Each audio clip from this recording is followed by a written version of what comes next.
Gördüğünüz kimi hava günəşlidir. Bugün açıq hava dərsimiz keçib. Belə bir sual praktikadan keçirmək istəyirəm sizə. Kölgə ilə bağlı. Kölgə məsələləri, kölgə ilə bağlı hissələr coğrafiyada əksəriyyət hazırlaşandan problemi olur. Baxın, bir nəfər gəlsin, bir neçə sual vermək istəyirəm. Gəl Ümid. Gəl Zəmit olmasa günəşli yerdə. Deməli Ümid, belə bir sual verirəm. Bax, görürsünüz ay uşaqlar, Ümidin kölgəsi hara düşür? Arxaya. Deməli, bunun bariz nümunəsidir ki, sizə nəyi sübut eləməyə çalışıram.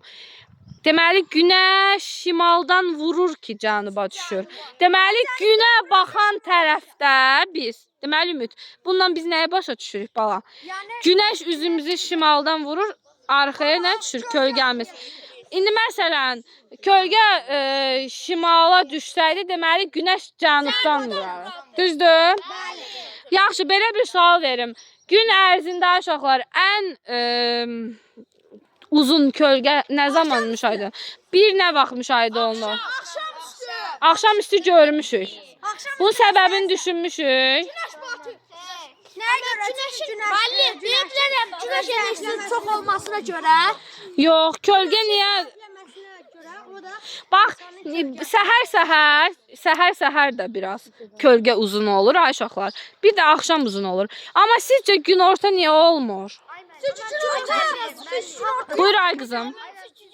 Günəş təpədə olur. Ay sağ ol, tamamilə doğrudur. Günorta vaxtı günəş tamamilə mərkəzdə olduğuna görə kölgə olmur. Amma get-gedə axşama doğru uzaqlaşdığına görə kölgə də uzanır. Başa düşdük? Deməli, mən sual versəm ki, günəş cənubda, kölgəsi cənuba düşən bir ərazidir də, tutaq ki. Siz orada deyə bilərsiniz ki, bu ərazi harda yerləşir? Kölgə cənuba düşübsə, deməli, ərazi hardadır? Şimaldadır. Başa düşdük?